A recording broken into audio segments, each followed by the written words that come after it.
और अब एक बार फिर आपको न्यूज रूम लिए चलते हैं, जहां मेरी सहयोगी मोनिका भी मौजूद है और साथ ही इस वक्त हमारे साथ इस पर ज्यादा जानकारी देने के लिए हमारे संपादक ओम प्रकाश जी हमारे साथ जुड़ चुके हैं।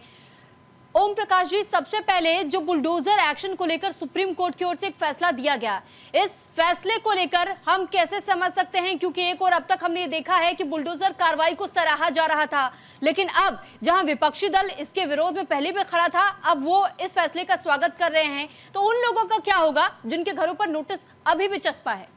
देखिए, इस पूरे जब फैसले को आप समझेंगी और गाइडलाइन जो जारी किया गया है, उसमें जो आपका सवाल है उसका सीधा सीधा मैं जवाब दे दूं कि सुप्रीम कोर्ट ने इस मामले में क्लियर कर दिया है कि धार्मिक आधार पर किसी खास समुदाय के खिलाफ भी आप कोई बुलडोजर एक्शन नहीं चला सकते हैं।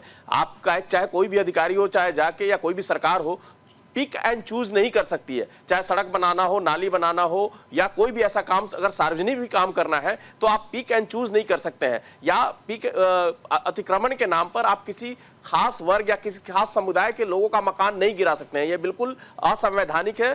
कोर्ट ने कहा है कि सारे नागरिकों को इस देश में जो घर एक हमारा मौलिक अधिकार है वो मिलना ही चाहिए, और किसी का घर बिना उचित कारण बनाए, बिना नोटिस दिए, बिना उसके अतिक्रमण का को साबित किए आप नहीं गिरा सकते हैं। और उसको लेकर सुप्रीम कोर्ट ने गाइडलाइंस बनाई है, डिजिटल प्लेटफॉर्म बनाने की बात कही है, नोटिस भेजने का तरीका बताने का, वीडियो रिकॉर्डिंग करने की बात कही है, उसके पक्ष को भी सुने जाने की बात कही है। और इसी बातचीत के दौरान जस्टिस गवई ने यहाँ तक कह दिया, एक प्रदीप की जो फेमस है कि घर एक सपना है जो कभी नहीं टूटना चाहिए। तो ये एक बहुत बड़ा मैसेज है सुप्रीम कोर्ट का कि घर एक सपना है, पूरे परिवार का सपना होता है। अगर किसी एक व्यक्ति ने गलती भी कर दी है तो इसका मतलब ये नहीं है कि पूरी परिवार को सजा दे दें, आप उसका जाकर घर गिरा दें। तो जो एक समुदाय विशेष को लेकर जो विपक्ष और सत्ता पक्ष में जो राजनीति हो रही थी, उस पर भी सुप्रीम कोर्ट ने विराम लगा दिया है और कहा है कि धर्म विशेष को लेकर आप कोई भी कार्रवाई नहीं कर सकते हैं।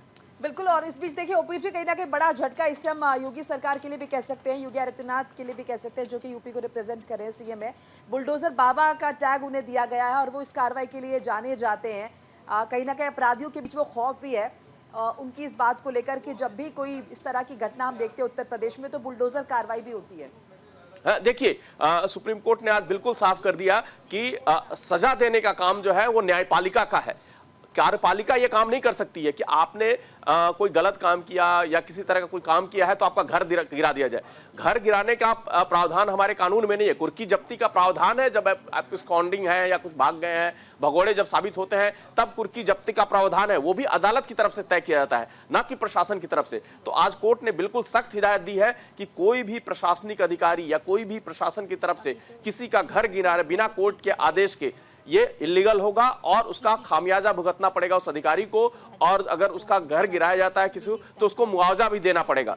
तो इस तरह से सख्त निर्देश दिए सुप्रीम कोर्ट ने कि सिर्फ आपराधिक तत्वों में लीन हो जाने से या आपराधिक जुर्म कर देने से किसी का आप घर नहीं गिरा सकते हैं। तो यूपी में जो कई सारे ऐसे मामले आ रहे थे जिसमें अपराधियों के खिलाफ जो बुलडोजर की कार्रवाई चल रही थी, उन पे भी विराम लगेगा। वो सब पहले मुकदमे पहले अदालत में जाएंगे, अदालत की तरफ से जो सजा सुनाई जाएगी उसके बाद ही कार्रवाई होगी। और जहां तक अतिक्रमण की बात है तो अतिक्रमण को लेकर जो सार्वजनिक, सुप्रीम कोर्ट ने कहा कि जो मुख्य बुनियादी चीजें हैं, जो सार्वजनिक सड़क बनाना हो या पानी की व्यवस्था करना हो या ड्रेनेज सिस्टम बनाना हो या कोई भी चीज इस तरह का जो पूरे समाज के लिए जो जरूरी होता है, उस तरह की अगर कोई कार्रवाई करनी है और उसमें किसी इंक्रोचमेंट को हटाना है तो उसके लिए भी आपको नोटिस देना है, कितना एरिया आप करेंगे, कहां तक इंक्रोच है, कितना आप एक्वायर करना है। वो सारी प्रक्रिया से होकर ही वो इंक्रोचमेंट या फिर जो हटाया जाएगा या फिर एक्वायर होगा वो।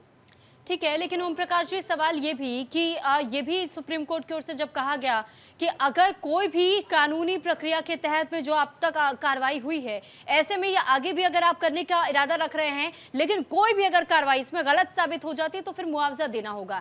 तो क्या इस स्टेटमेंट से हम ये समझ सकते हैं कि अब तक जितनी कार्रवाई की गई है बुलडोजर एक्शन के तहत में, अगर उसमें भी कोई भी ये कार्रवाई गलत साबित हो जाती है, इसके खिलाफ सबूत रख दिए जाते हैं अदालत में, यानी उन पुराने मामलों में भी क्या मुआवजा देना होगा सरकार को? हाँ जी, देखिए, सुप्रीम कोर्ट ने कहा है कि अगर कोई मकान गलत तरीके से गिराया गया है तो उसमें जो है आपको अपील करना पड़ेगा। कोर्ट उस मामले की सुनवाई करेगी और जब कोर्ट को यह लगेगा, अगर कोर्ट में यह साबित हो जाता है कि किसी का मकान बिना किसी सबूत के या बिना किसी कार्रवाई के या बिना किसी नियमों का पालन किए हुए गिराया गया है, तो निश्चित तौर पे अगर वो इल्लीगल इलीगल नहीं होगा तो निश्चित तौर पे उसे मुआवजा दिया जाएगा। लाडकी बहीण माझी, लाडका युवा, सगळ्यांपुढे आपला शेतकरी